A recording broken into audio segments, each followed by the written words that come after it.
What is dead zone? Dead zone का मतलब क्या होता है? डेड मतलब मरा हुआ, जोन मतलब इलाका, वह इलाका जो मर गया।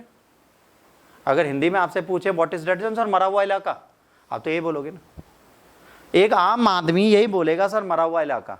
What is dead zone? Dead zone, National Oceanography Atmospheric Administration for seating above average summer, dead zone in the Gulf of Mexico covering approximately 58 to 7 square kilometre.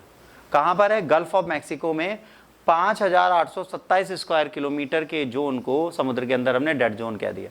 Dead zone और the hypoxia refers low oxygen areas in world lakes and ocean, जहां पर oxygen इतनी कम हो जाए कि वहां पे कोई जलीय जंतु जीवित ही ना रह पाए, उसको बोलते हैं डेड जोन। मतलब वहां पे आपको कोई भी इकोसिस्टम अब नहीं मिलेगा, ठीक।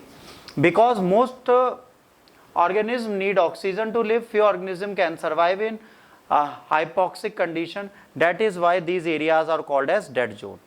Hypoxia zone can occur naturally, but human activities can also lead to creation of new dead zone or the enhancement of the existing one. भाई ये तो अपने आप भी बनते हैं, और दूसरा हम लोग काबिल हैं, हम लोग भी बना देते हैं, और जो बना होता है उसका लंबाई चौड़ाई बढ़ा देते हैं। वी आर वेरी टैलेंटेड, हम सारे गंदे काम कर सकते हैं। How are dead zone formed? Are dead zone occurs result to the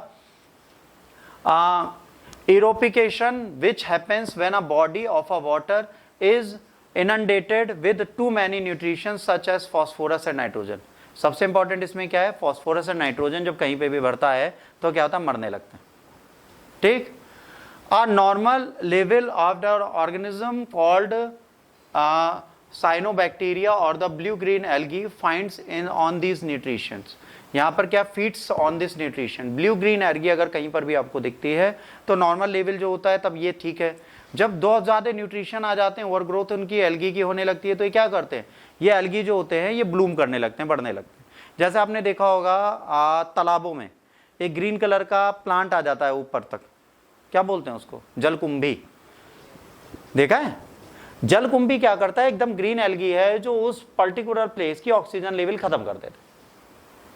तो अब उस पानी के नीचे कोई भी जलीय जंतु जीवित ही नहीं रह सकता। अगर तुम वहां मछली रख दो, थोड़े दिन में उतर आ जाएंगे कि भैया कहाँ ले आए हमको। तो उसी तरीके का कुछ सिचुएशन यहाँ बनता है। Dead zones are from when the algae died sink to the bottom and decompose by the bacteria, a process strip dissolve oxygen from the surrounding water.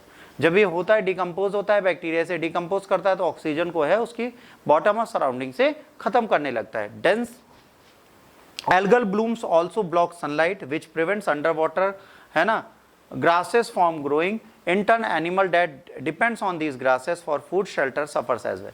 जब ये ब्लॉकेज हो जाता है ग्रीन एल्गी का चारों तरफ, तो क्या होता है? वहां पर सनलाइट नहीं पहुंच पाती। जब सनलाइट नहीं पहुंच पाती तो वहां पर जो इंटरनल ग्रास उगनी है समुद्र के अंदर वो उगती नहीं है, तो वहां रहने वाले जलीय जंतु भी मरने लगते हैं जो उन पे डिपेंडेंट थे। Human activities mainly cause this excess nutrition washed into the ocean, which is why dead zones are often located near inhabited coastline. Nutrition को, एक्सेस न्यूट्रिशन को हम बहा देते हैं, वहाँ पे कुछ ज़्यादा ही चीज़ें कर देते हैं, तो क्या होता है? सबसे ज़्यादा डेड जोन कहाँ पे बने? जहाँ पे मानव जीवन है। Dead zone forms the other factor can influence the size and duration. Wind can mix oxygen from surface into the deeper water and helps break up dead zone. अब ये बच कैसे सकता है? हवा ऑक्सीजन को पानी में पहुंचाते तो डेड जोन फिर से खत्म बन सकता है. Hot temperature can make dead zone worse by warming a layer of surface water that locks colder denser water below where oxygen from the surface can't mix in. अगर हॉट टेम्परेचर है, नीचे गर्म हवा है और उसके ऊपर ठंडी पानी है, तो वहाँ पे ऑक्सीजन एक दूसरे से मिक्स नहीं होती क्योंकि करंट एक दूसरे को सर्कुलेट करता रहता है, तो यहाँ पर भी डेड जोन बन जाएगा. Heavy rainfall increase the amount of pollution washed into the waterways. अगर बारिश होती है तो हमारे शहरों का, कस्बों का, गांव का सारा गंदा पानी कहाँ जाता है? समुद्र के अंदर. और अगर वो जाता है तो एक ऐसा पर्टिकुलर टाइम आता है जब वो चीज़ें खराब होनी स्टार्ट हो जाती है. Shallow water are less likely to stratify than the deep water, so the less likely to develop hypoxic conditions. This is because shallow water tend to be well mixed by the winds and tides. अब ये कह रहे हैं कि भाई shallow water में ये चीज़ें नहीं हो पाती. Additionally, water can that are shallow and clear enough to allow light to reach bottom can support primary producers such as phytoplankton, algae and sea grasses. अब क्या हो रहा है? अगर कोई shallow water है, शैलो वाटर में क्या होगा? सनलाइट इजीली पहुंच जाएगी, पर डीप एंड वाटर होगा तो वहां पे प्रॉब्लम होगी. तो अगर शैलो वाटर में तो आप सेफ हो, ठीक. ये खत्म हो गया। अगला आज